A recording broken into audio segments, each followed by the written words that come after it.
So if you're thinking about studying aromatherapy, you are an aromatherapy student, or you're just kind of curious about it, this video is for you. Listen, when I was interested in possibly studying aromatherapy, I looked all over on YouTube, just trying to find videos and resources of people who have already been an aromatherapy student. So this is a video that I'm hoping will be for you guys. A lot of you guys have asked me questions on Instagram, so this is going to be a question and answer period all about being an aromatherapy student. So if you guys are live here, feel free to ask any related questions about aromatherapy studies. If you're live again, I'll have a question and answer period at the end. And quick disclaimer here, this is just kind of my personal experiences. I'm sharing with you the best that I know to my knowledge from my experiences. Again, it'll be up to you to look into what you need to look into if you are considering studying aromatherapy and formally learning all about aromatherapy and safety. So the first question I got, again, you guys can watch this on double time speed because this is unedited, and skip to whatever question you are interested in. So I got this question: what's the criteria for a school? What should you look for? So first off, I actually did a whole video on things to consider when you are wanting to study aromatherapy, things that I wish I would have known before. So if you're interested in seeing that video when I get really into detail, it's down in the description. It is things to consider. So look down there. Also, another thing is that if you are already looking into schools and you're like, I wonder what this school's like and that school's like, and you want to know kind of an insider view, I have a whole playlist that is considering studying aromatherapy.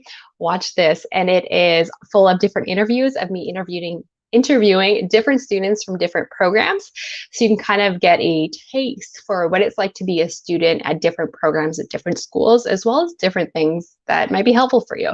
So that, again, is in the description. It says the playlist. It should say, oh yeah, check out about different schools. Check it out. It should be down in the description. But I will answer this question generally for those who are curious. My general recommendations would be to look for a school that is approved by a reputable association. Two associations that I always kind of refer to would be NAHA, so the National Association of Holistic Aromatherapy, and AIA, so the Alliance of International Aromatherapists. What I did, and what I usually recommend people to do, is to look at these two websites, which I've linked down below. There is a section of their website, which I linked down below, where it says the different approved schools for each of these associations.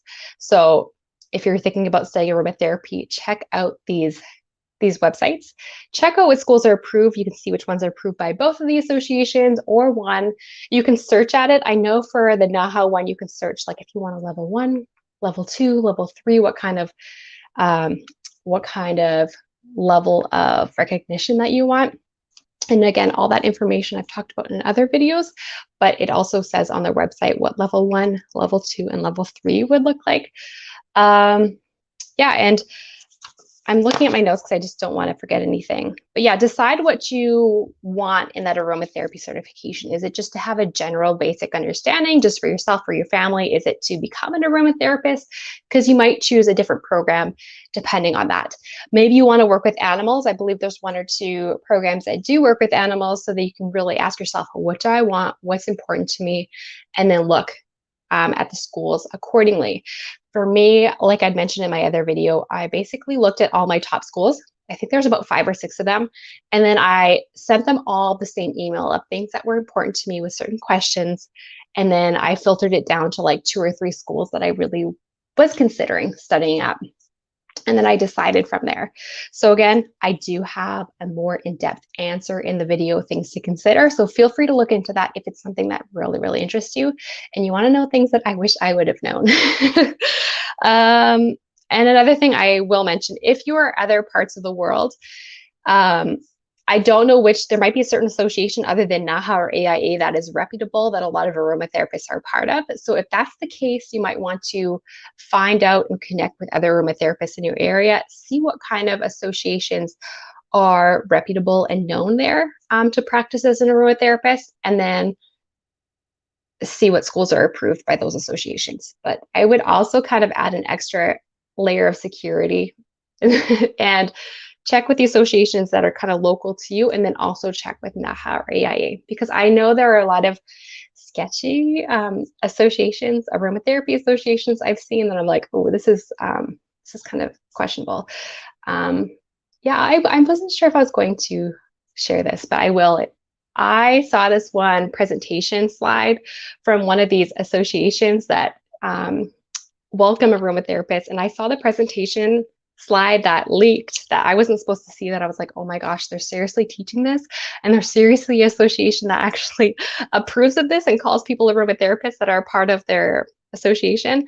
So look into it, make sure you're at a reputable association as well as a reputable school, because there are other kind of programs that I'm like, oh, these are kind of sketchy. I don't know. I would not recommend it to people to study as an aromatherapist. So keep that in mind. The associations I mentioned are helpful, and their list of approved schools are a really helpful guide. Not saying that all schools are equal. There's some schools that I probably may not want to study at, even if they are approved by some of these associations, but hopefully this will guide you. Next question, what about essential oil companies that have certifications? I actually saw one of these being marketed, and it was like only $99 for a certification that people pay thousands of dollars for. There is a reason why it's only $99 and not like $1,000, $2,000, $3,000. There is a reason, and I want you guys to know that a lot of times, not all the time, but with this specific certification that I'm thinking of, this is marketed for people who are able to sell and recruit more people into their business structure. So this would be like pyramid selling.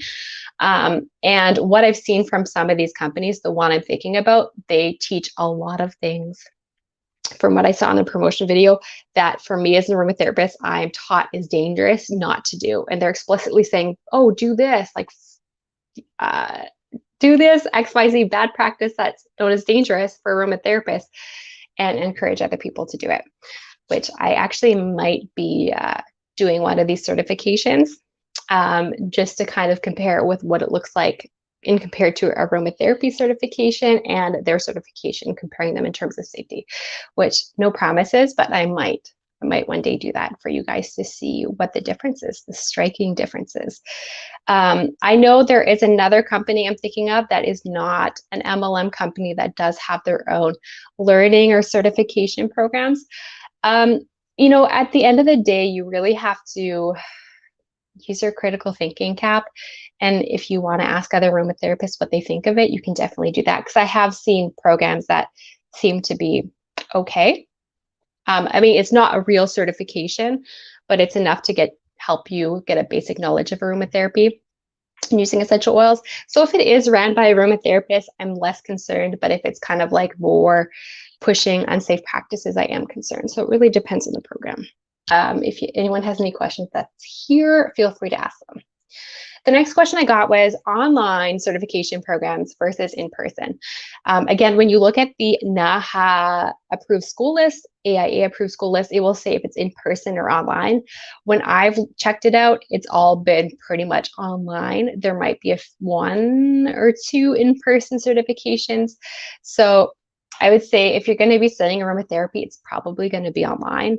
If it is in person and you find a program that is in person, it probably is going to have a date limit. Just so you know, you might have to fly there, go through with it. But if you're in North America, generally you'll be doing probably online and at your own pace. So even if you choose online program, sometimes you'll have like a deadline, and sometimes it'll be at your own pace, no deadline. And sometimes it will be like a deadline with specific deadlines within it, if that makes sense. So the program I did, I think it was supposed to be two years, but turned into 3 years, 3-year deadline.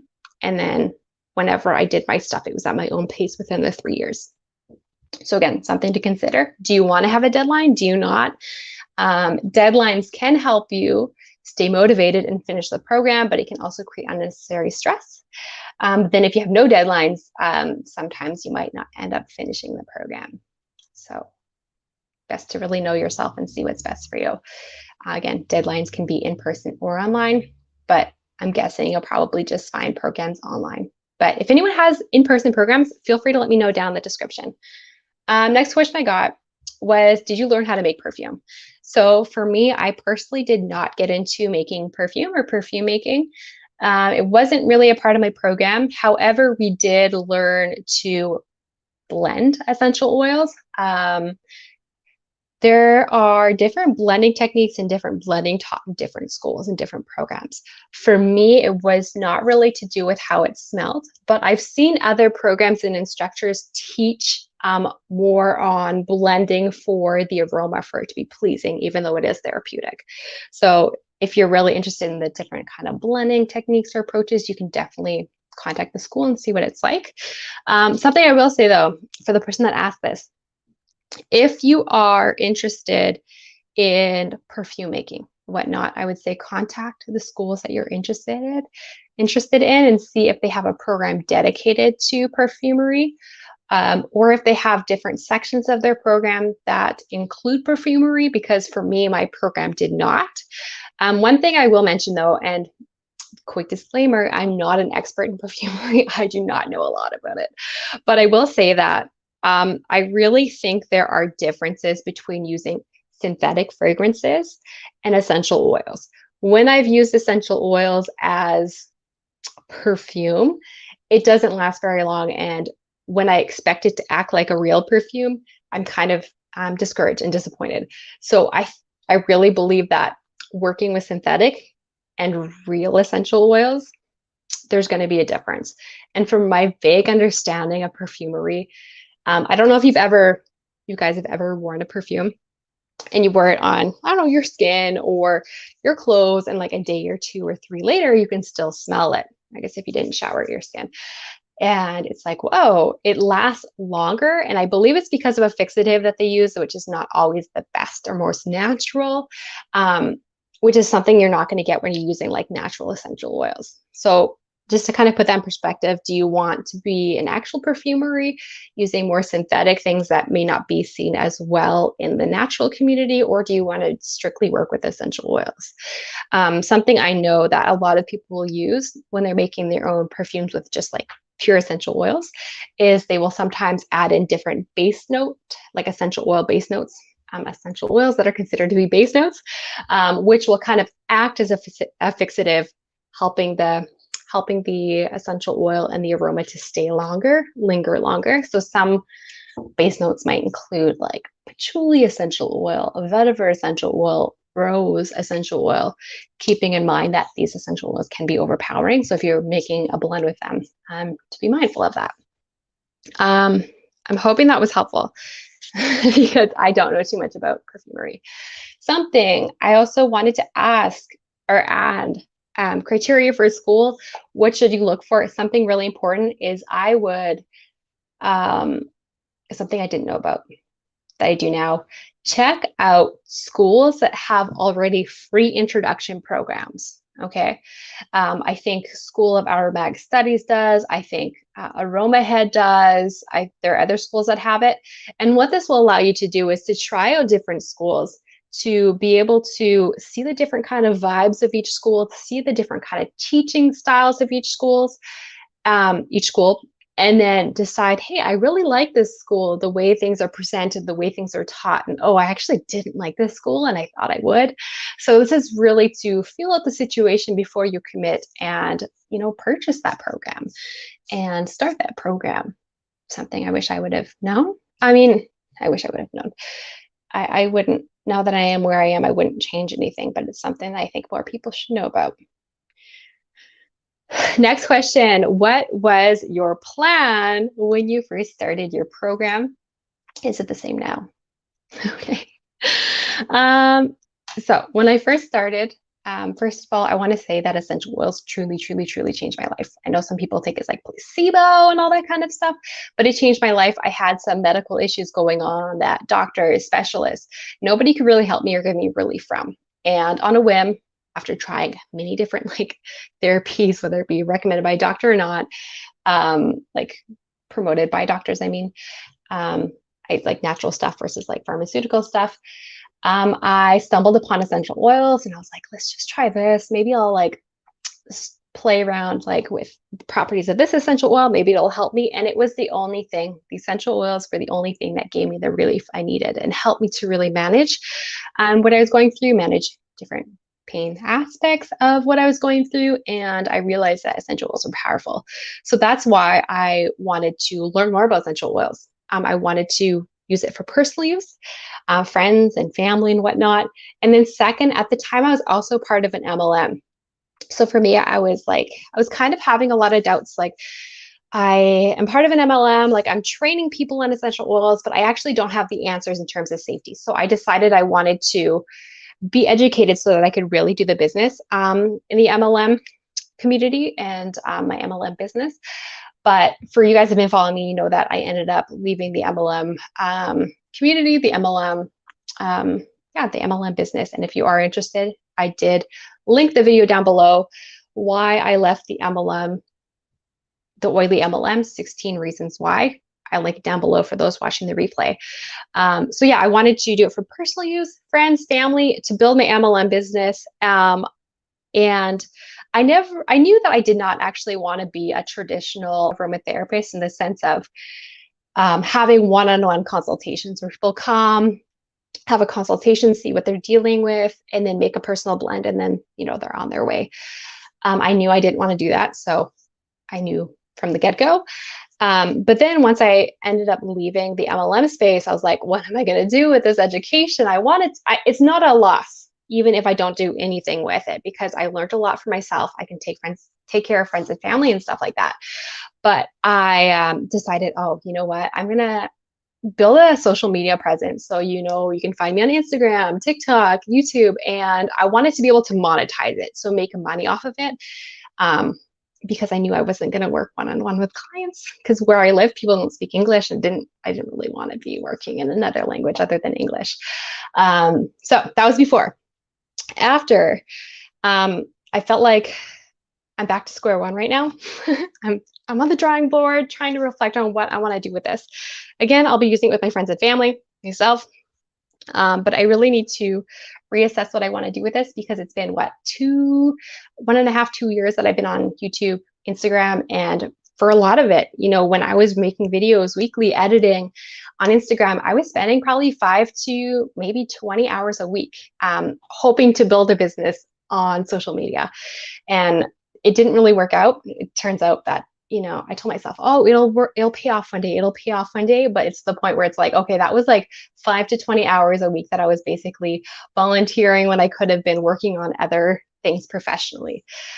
So right now, like I said, it's not a mistake that I studied aromatherapy, but I'm not seeing the success I thought I would on social media. So for now, I guess it's just for personal use, for friends and family.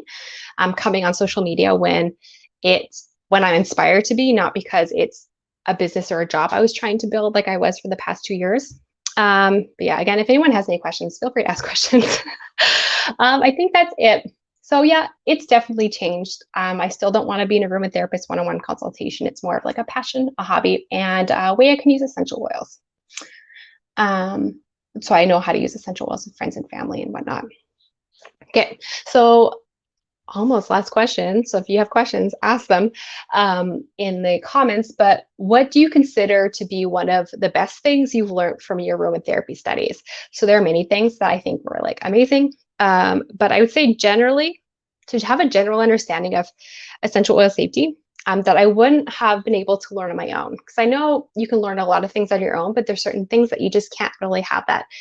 I don't think I could have learned that general structure framework of like essential oil safety without this program, essential oil program.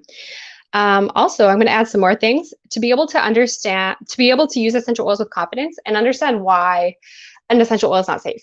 For example, I feel like there's a lot of blanket statements out there where people say, oh, well, like clove essential oil is like not safe for kids. But I mean, if you really look into it, the issue is that it's not supposed to be used on your skin before the age of 2, rather than just doing blanket statements that I hear a lot, which I think kind of creates a lot of fear around essential oils. So knowing why it's not safe. Another thing that I learned was near the end of my aromatherapy studies, I felt like I had a really big perspective shift of it's not all black and white. Like safety is not all black and white. So I guess I'm excited to rediscover and explore that a little bit more. Because after aromatherapy studies, which I'm done, I'll be able to explore a little more French aromatherapy and other ways of using essential oils. That is less like in a box, less conservative, just my, being able to create a relationship with the essential oils and explore. I'm hoping that makes sense. And again, some of you guys might be like, oh, French aromatherapy, is she crazy? That doesn't exist, or that's only a company marketing term. If you're curious about that, you can definitely check out the link down below where I talk about oily MLMs, French aromatherapy, and whatnot, which I talk about my views on what French aromatherapy is. Next, yeah. If anyone has any questions, feel free to ask them, but I'm going to take some time to make some quick announcements. And one is, if you want to donate to help Ukrainians, there's a link below, a donation link. For me, I work with different refugees. So anyone who wants to make a donation and I feel like there's a need somewhere, I can use that. Secondly, all of my favorite things are all linked in the description of all my videos, favorite essential oil books, favorite essential oil tools, whatnot. And if you ever are interested in trying a different essential oil company or different essential oils, getting some discounts, I have coupon codes. Use Essential Life 10 at Revive to save $10 off your first order, free shipping in the States, free shipping in Canada. So basically, like, you can get a free oil if you just want to try one oil. And of course, Jessie G is the code at Plant Therapy if you want to save 10% off your order. So if I don't have any other questions, I will end it in the next 30 seconds, a minute. I'll give you some time to type it up. And there will be, on the replay if you're watching, videos popping up here. So feel free to check out other videos that may be of interest to you. So I hope you guys have a lovely day and that this has helped some of you guys decide what's best for you. And yeah, I wish you guys all the best. Take care. Bye.